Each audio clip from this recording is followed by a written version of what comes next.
1950 doctor B are Ambedkar के हाथों में एक पेन था और सामने इंडिया का कॉन्स्टिट्यूशन। आर्टिकल 15 और आर्टिकल 16 लिखे जा रहे थे, वो प्रोविजंस जो इंडिया के रिजर्वेशन की नींव रखने वाले थे। उस वक्त कुछ लोग खुश थे तो कुछ नाराज, लेकिन अम्बेडकर जी जानते थे कि ये एक फैसला इंडिया के आने वाले सालों को डिफाइन करेगा। आज रिजर्वेशन इंडिया का सबसे कंट्रोवर्शियल टॉपिक है। एक तरफ जनरल कैटेगरी का स्टूडेंट कहता है मैंने 98% स्कोर किए फिर भी मुझे सीट नहीं मिली, मेरी मेहनत की क्या कीमत है, क्या इस देश में मेरिट की कोई जगह नहीं। वहीं दूसरी तरफ एक बैकवर्ड कम्युनिटी का स्टूडेंट कहता है मेरे पूर्वजों ने 2000 साल तक शोषण झेला, उन्हें पढ़ने, जमीन रखने, यहाँ तक कि कुएं से पानी पीने तक का हक नहीं था। क्या आज मुझे एक बराबर का मौका नहीं मिलना चाहिए? लेकिन क्या कभी आपने सोचा है कि अगर 1950 में उस असेंबली ने रिजर्वेशन को रिजेक्ट कर दिया होता, क्या इंडिया आज एक डेवलप्ड सुपर पावर होता या फिर सोशल इनइक्वालिटी की वजह से देश बिखर गया होता?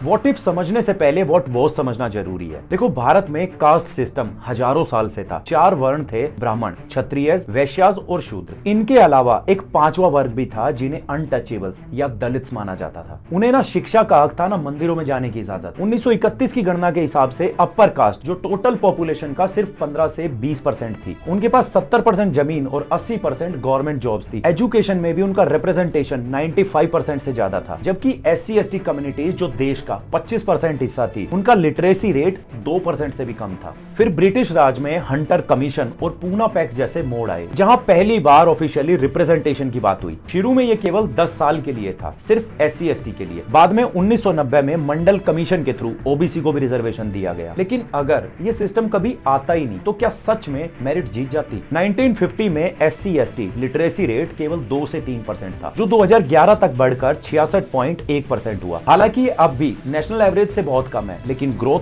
बहुत बड़ी है। बिना रिजर्वेशन के 1950s और 60s में एक भी SC/ST स्टूडेंट कॉलेज नहीं पहुंच पाता, क्योंकि एजुकेशन के लिए पैसा, कोचिंग और रिसोर्सेज चाहिए होते हैं। अपर कास्ट फैमिलीज के पास ये सब कुछ पहले से था, लेकिन बैकवर्ड क्लासेस के पास कुछ भी नहीं। रिसर्च सजेस्ट करती है कि सिर्फ मार्क्स पे अगर एडमिशन होते तो शुरुआत के 30-40 साल तक सिर्फ वही लोग सेलेक्ट होते जो पहले से अमीर और एजुकेटेड थे। SC/ST लिटरेसी रेट आज शायद 10-15% पर ही अटका होता। लेकिन दूसरी तरफ मेरिट कॉम्प्रोमाइज होने का दर्द भी सच है। IIT और एम्स जैसे टॉप कॉलेजेस में जब एक 99% लाने वाला स्टूडेंट बाहर होता है और 75% वाला अंदर, तो देश की आउटपुट क्वालिटी सफर करती है। बिना रिजर्वेशन के शायद हमारे इंस्टीट्यूशंस की ग्लोबल रैंकिंग बेहतर होती, लेकिन वो सिर्फ इलाइट्स का अड्डा बनकर रह जाती। आज गवर्नमेंट जॉब्स में रिजर्वेशन की वजह से ग्रुप डी में 20% और ग्रुप ए सर्विसेज में जैसे IAS IPS में 12 से 13% का रिप्रेजेंटेशन है। अगर रिजर्वेशन नहीं होता तो आज इंडिया की 90% ब्यूरोक्रेसी, जुडिशरी और पुलिस फोर्स सिर्फ एक ही वर्ग से होती। अब आप बताओ, क्या एक ऐसी सरकार जो सिर्फ इलाइट क्लास से बनी हो, वो कभी लैंड रिफॉर्म या गरीबों के लिए स्कीम बनाती? क्या कोर्ट में एक दलित को इंसाफ मिलता अगर जज को उसके सोशल स्ट्रगल का कोई एहसास ही नहीं होता? बिना रिजर्वेशन के एडमिनिस्ट्रेटिव पावर का मोनोपोली होता, जो किसी भी डेमोक्रेसी के लिए खतरनाक है। लेकिन जनरल कैटेगरी का गुस्सा भी जायज है। हमारी मेहनत का क्या? प्योर मेरिट सिस्टम होता तो एफिशिएंसी ज्यादा होती, करप्शन भी शायद कम होता और ब्रेन ड्रेन वो भी कम होता। रिजर्वेशन का सबसे बड़ा इंपैक्ट जॉब से ज्यादा सोशल मोबिलिटी पर पड़ा है। आज हजारों SC/ST डॉक्टर्स और इंजीनियर्स ने अपनी अगली जनरेशन को गरीबी से बाहर निकाल लिया, जबकि बिना रिजर्वेशन के सोशल मोबिलिटी 0 होती। जो जहां पैदा हुआ वो वहीं मर जाता। इवन गांव देहात में आज भी कास्ट डिस्क्रिमिनेशन है, लेकिन रिजर्वेशन ने बैकवर्ड कम्युनिटीज को इकोनॉमिक पावर दी। बिना पैसे और पोस्ट के मायावती या रामविलास पासवान जैसे लीडर्स कभी नहीं उभरते। सबसे बड़ा डर होता सिविल अनरेस्ट का। अगर देश की 70 से 80% आबादी को लगे कि सिस्टम उन्हें मौका नहीं दे रहा है, तो फ्रस्ट्रेशन, राइट्स और वायलेंट मूवमेंट का रूप ले लेते हैं, बिल्कुल नक्सलवाद की तरह। 1990 में मंडल कमीशन के वक्त जो दंगे हुए, वो तो सिर्फ एक ट्रेलर होता। रिजर्वेशन ने एक तरह से देश को बड़े सोशल एक्सप्लोजन से बचाया है। वर्ल्ड बैंक कहता है कि इंक्लूसिव ग्रोथ ही सस्टेनेबल होती है। अगर रिजर्वेशन नहीं होता तो इंडिया का मिडिल क्लास इतना बड़ा नहीं होता। जब करोड़ों लोग गरीबी से बाहर निकलकर नौकरी लगते हैं, तब वो कार, घर और मोबाइल खरीदते हैं। अगर 70% पॉपुलेशन सिर्फ मजदूरी कर रही होती तो इंडिया की परचेजिंग पावर बहुत कम होती और हमारी इकोनॉमी भी आज इतनी बड़ी नहीं होती। एंटी रिजर्वेशन रिजर्वेशन लोग कहते हैं कि रिजर्वेशन से कॉम्पिटिटिवनेस खत्म हो जाती है। सिंगापुर और जापान ने सिर्फ मेरिट को चुना और वो तेजी से आगे बढ़े, लेकिन उन देशों में इंडिया जैसा हजारों साल पुराना कास्ट बेस्ड डिस्क्रिमिनेशन नहीं था। तो क्या रिजर्वेशन परफेक्ट है? नहीं। आज क्रीमी लेयर का इशू बहुत बड़ा है, जहां अमीर रिजर्व कैटेगरी के लोग बार बार बेनिफिट ले रहे हैं और असली जरूरतमंद पीछे रह गया है। लेकिन अगर रिजर्वेशन कभी होता ही नहीं तो इंडिया आज भी एक फ्यूडल सोसाइटी होता, सामंतवाद, जहां बर्थ डिसाइड करता है आपका फ्यूचर। हमें इस मेरिट की डेफिनेशन को बदलना होगा। एक स्टूडेंट जो एसी कमरे में बैठकर लैपटॉप और कोचिंग के साथ 95% लाता है, वो मेहनत है, लेकिन वो स्टूडेंट जो खेत में काम करके बिना लाइट के पढ़कर और समाज का ताना सुनकर 75% लाता है, असली मेरिट उसमें भी है। देखो, रिजर्वेशन कोई गरीबी हटाओ स्कीम नहीं है, ये एक रिप्रेजेंटेशन स्कीम थी। इसने सिस्टम के बंद दरवाजे उन लोगों के लिए खोले जिनके लिए वो सदियों से बंद थे। अब बिना इसके इंडिया शायद एक एफिशिएंट देश होता, लेकिन न्यायपूर्ण देश कभी नहीं बन पाता। आपका क्या मानना है? क्या रिजर्वेशन को इनकम बेस्ड कर देना चाहिए या कास्ट बेस्ड रिजर्वेशन ही सोशल जस्टिस का एकमात्र रास्ता है? और मैं जानता हूं कि आप सबके पास इस पर बहुत स्ट्रॉन्ग ओपिनियन होगा, तो अपने ऑनेस्ट थॉट्स कमेंट सेक्शन में जरूर बताना। और मेरी बाकी व्हाटी वीडियोस आप यहां क्लिक करके देख सकते हैं। उम्मीद आपको पसंद आएगी। मैं मिलूंगा नेक्स्ट वीडियो में, तब तक के लिए जय हिंद।